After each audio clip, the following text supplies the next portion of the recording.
ছিল সবুজে ভরা এক বিশাল জঙ্গল। সেই জঙ্গলে উঁচু উঁচু গাছ, রঙিন ফুল, স্বচ্ছ নদী আর নানা রকম পশু পাখির বাস। সেই জঙ্গলেই থাকত এক ছোট্ট সাদা খরগোশ, নাম তার টুকু। টুকু খুব চঞ্চল, খুব বুদ্ধিমান আর দৌড়াতে অসম্ভব দ্রুত। কিন্তু টুকুর একটা দোষ ছিল, সে নিজের বুদ্ধি নিয়ে একটু বেশি গর্ব করত। একই জঙ্গলে থাকত এক শান্ত স্বভাবের বকরি, ছাগল, নাম তার মণি। মণি ছিল খুব সোজাসাপটা, ধৈর্যশীল আর পরিশ্রমী। সে সারা দিন ঘাস খেত, পাহাড়ে উঠত, ছোট ছোট ছাগলছানাদের দেখাশোনা করত।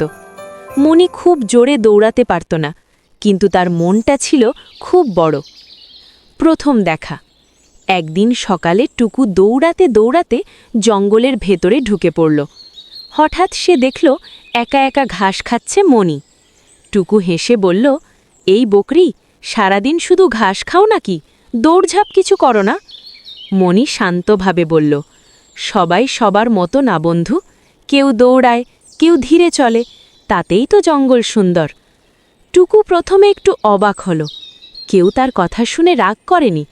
সেদিন থেকেই টুকু মাঝে মাঝে মণির কাছে আসতে লাগল। বন্ধুত্বের শুরু।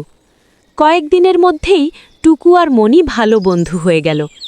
টুকু মণিকে দৌড়ানোর গল্প শোনাত, আর মণি টুকুকে পাহাড়ে উঠে কিভাবে ভারসাম্য রাখতে হয় তা শেখাত। একদিন মণি বলল, টুকু, দৌড়ানোর মতোই ধৈর্য দরকার, সব সমস্যার সমাধান দৌড়ে হয় না। টুকু হেসে বলল, দেখা যাক, আমার বুদ্ধি সব সমস্যা মেটাতে পারে। বিপদের দিন। একদিন হঠাৎ জঙ্গলে ভয়ানক ঝড় এলো।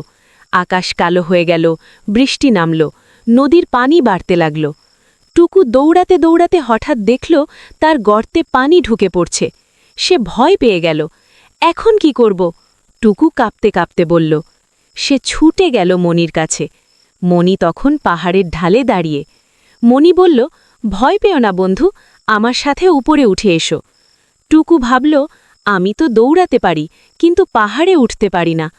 তখন মণির সাহায্য ছাড়া তার আর উপায় নেই। বুদ্ধি আর ধৈর্যের কাজ। মণি ধীরে ধীরে টুকুকে নিয়ে পাহাড়ে উঠল। পথে টুকু কয়েকবার পিছলে পড়ল, কিন্তু মণি তাকে সাহস দিল।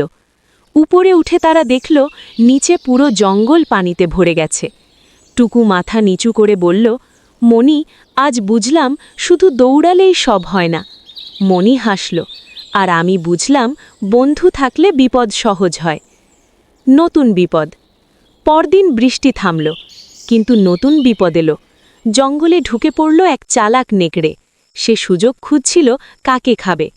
নেকড়ে মণিকে দেখে ভাবল, এই বকরি ধীরে চলে, একে ধোয়াই সহজ। টুকু দূর থেকে সব দেখল। সে চুপচাপ একটা পরিকল্পনা করল। বুদ্ধির ব্যবহার। টুকু দৌড়ে নেকড়ের সামনে গেল আর চিৎকার করে বলল, এই নেকড়ে, আমাকে ধরতে পারলে ধরো। নেকড়ে টুকুর পেছনে দৌড়াতে লাগল। টুকু তাকে এমন জায়গায় নিয়ে গেল যেখানে আগে থেকেই কাঁটা আর গর্ত ছিল। নেকড়ে সেখানে পড়ে গেল আর পালিয়ে গেল।